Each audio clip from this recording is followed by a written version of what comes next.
అసలు కరోనా తర్వాత ఏం జరిగింది? ఎటువంటి పరిస్థితి ఎదుర్కోవాల్సొచ్చింది? ఆర్థికపరమైన చిక్కులు ఏమొచ్చినాయి? అసలెందుకు అందరి జీవితాలు అతలాకుతలమైపోయినాయి? ఒక యాంగ్జైటీ లెవెల్‌కి ఎందుకెళ్ళాల్సొచ్చిందనేది. హాయ్ అండి. అందరికీ నమస్తే. నేను మీ ఘన వ్లాగ్స్‌కి స్వాగతం, సుస్వాగతం. చాలా రోజుల నుంచి వీడియో చేద్దామని జెప్పేసి అనుకుంటున్నాను. వ్లాగ్స్ చేద్దామని అనుకుంటున్నాను. కాకపోతే కొన్ని అనివార్య కారణాల వల్ల వ్లాగ్స్ చేయలేకపోతున్నాను. అసలు ఎందుకు చేయలేకపోతున్నాననేది కొన్ని విషయాలు మీతో షేర్ చేసుకోవాలనుకున్నాను. నేను నా ఛానెల్‌ని కరోనా కంటే ముందే నేను క్రియేట్ చేశాను. అసలు కరోనా తర్వాత ఏం జరిగింది? ఎటువంటి పరిస్థితి ఎదుర్కోవాల్సొచ్చింది? ఆర్థికపరమైన చిక్కులు ఏమొచ్చినాయి? అసలెందుకు అందరి జీవితాలు అతలాకుతలమైపోయినాయి? ఒక యాంగ్జైటీ లెవెల్‌కి ఎందుకెళ్ళాల్సొచ్చిందనేది ప్రతి విషయం మీతో షేర్ చేసుకోవాలనుకుంటున్నాను. నేను మీ మీతో మాట్లాడుతున్నాను. అసలు జరిగిందేందంటే, కరోనా టైంలో నా ఛానల్ 2021లోనే నా ఛానల్ మానిటైజేషన్ అయింది. కాకపోతే కొన్ని కారణాల వల్ల మానిటైజేషన్ అనేది క్యాన్సిల్ అయిపోయింది. ఆ తర్వాత నాకు వచ్చిన ప్రాబ్లమ్స్ ఏందంటే, నాకు 2 టైమ్స్ కరోనా వచ్చింది. ఈ 2 టైమ్స్ కరోనా రావడం వల్ల ఏం జరిగిందంటే, నా బాడీ మీద చాలా తీవ్రమైన ప్రభావం చూపించడం జరిగింది కరోనా. కరోనా వచ్చి పోయిన ఒక 6 నెలల తర్వాత దాకా నాకేమనిపియలేదు. ఆఫ్టర్ 6 మంత్స్ తర్వాత అది మొత్తం నా మజిల్స్ మీద ఎఫెక్ట్ చూయించేసి, కనీసం నన్ను నిలబడే చోటు నుంచి ఇంకో చోటికి నడవలేని పరిస్థితిలోకి తీసుకొచ్చిందంటే, నా మజిల్స్ మొత్తం టైట్‌గా అయిపోయినాయి. చాలా అంటే డ్రై అయిపోయినట్టు మొత్తం ఎక్కడొక్కడ.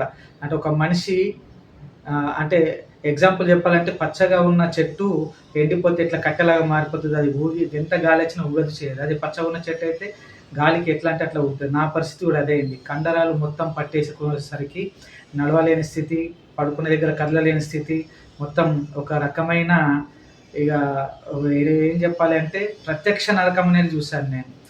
చాలా అంటే చాలా నరకం చూశాను. చాలా రోజుల నుంచి ట్రీట్‌మెంట్ తీసుకోవడం జరిగింది. హ్మ్. అందుకోసమే నేను ఎక్కువ మట్టుకు వ్లాగ్స్ గాని, వీడియోలు గాని చేయలేకపోయాను. మీరు చూడొచ్చు. ఇంతకు ముందున్న నా రీల్స్ ఏవైతే ఉన్నాయో, ఆ రీల్స్‌లో నేను కొద్దిగా సన్నగా ఉండడము, డాన్స్ చేస్తే గూడా వేరేగా ఉండడం, నడిస్తే గూడా చాలా ఏజ్డ్ పర్సన్ నడిచినట్టుగా ఉండడం, బెండ్ అయిపోయి ఉండడం.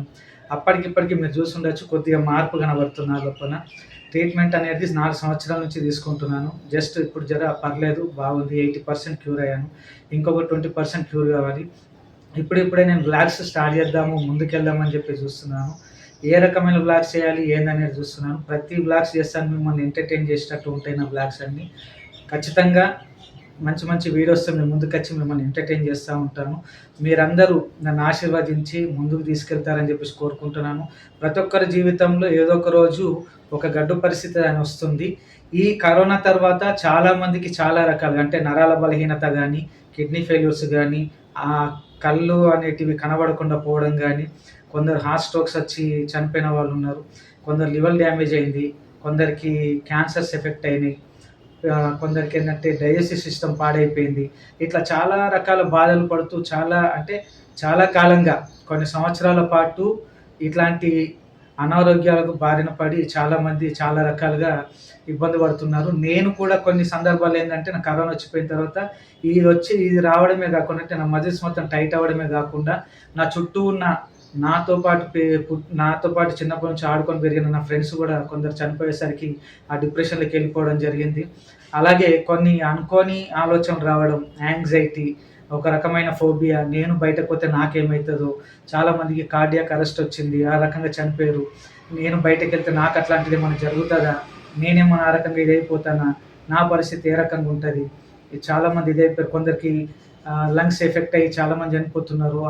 అనుకోనటువంటి కొత్త కొత్త రోగాలు అప్పటి వరకు యాక్టివ్‌గా ఉన్న పర్సన్‌కి ఎప్పుడు లేనటువంటి రోగాలు రావడము, వాళ్ళు తోటి బాధింపబడడం అనేటివి చాలా చూస్తూ ఉన్నాను.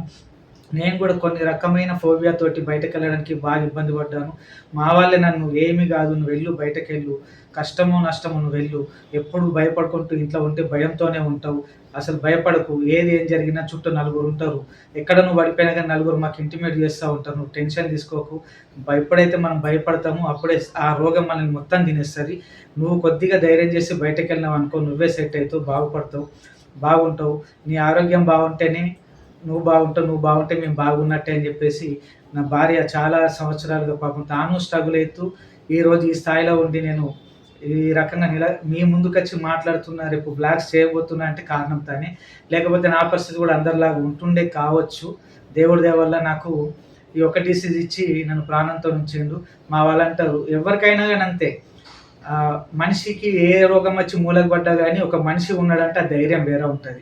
అది తండ్రి స్థానం గాని, భర్త స్థానం గాని, ఇంకే స్థానమైనా సరే. చాలామంది నమ్మకం ఏందంటే, అరే! మనిషికి యాక్సిడెంట్ అయిందనుకో కాలో, చేతో ఇరిగిపోతే కనీసం కళ్ళ ముంగట ఉంటుండే గదా! ప్రాణం పోయింది. ఒక మనిషిని కోల్పోయిన గాని అనేది చాలామంది అధైర్యపడుతూ ఉంటారు. మనిషికి ఏం జరిగినని కళ్ళ ముందు ఉంటే అదొక ధైర్యంలాగా ఉంటది.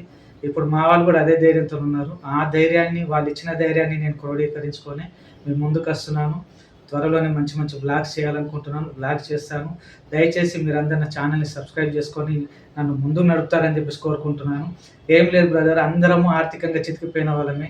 మాలాంటి వాళ్ళకు మీ సపోర్టింగ్ ఉండి మమ్మల్ని ముందుకు నడిపిస్తే రేపు మానిటైజేషన్ అయ్యి యూట్యూబ్ నుంచి రూ. 10, రూ. 20 మాకేదైనా సంపాదన దొరికితే ఆ బ్రతుకు తెరువుతో ముందుకెళ్ళొచ్చు. మీ అందరి సపోర్ట్ ద్వారా. ఎవ్వరు కూడా రూపాయి, రూ. 2 దానం చేయకపోయినా అంటే ఫండింగ్ చేయకపోయినా సరే ఈ రకమైన సపోర్ట్ ఇచ్చినా గానీ ఒక మనిషి ముందుకెళ్ళగలుగుతాడు, బ్రతకగలుగుతాడు. దాని నుండి వచ్చిన రెవెన్యూ తోటి ఏదో ఒకటి బిజినెసో లేకపోతే ఇంకేదో చేసుకొని బతకడానికి వీలుగా ఉంటదని చెప్పేసి నేను అనుకుంటున్నాను. మీరందరూ సహకరిస్తారని చెప్పేసి నా వెన్నంటుండి నన్ను ముందుకు నడిపిస్తారని చెప్పేసి కోరుకుంటున్నాను. జై హింద్. నేను మీ ఘన. మళ్ళీ కలుద్దాం.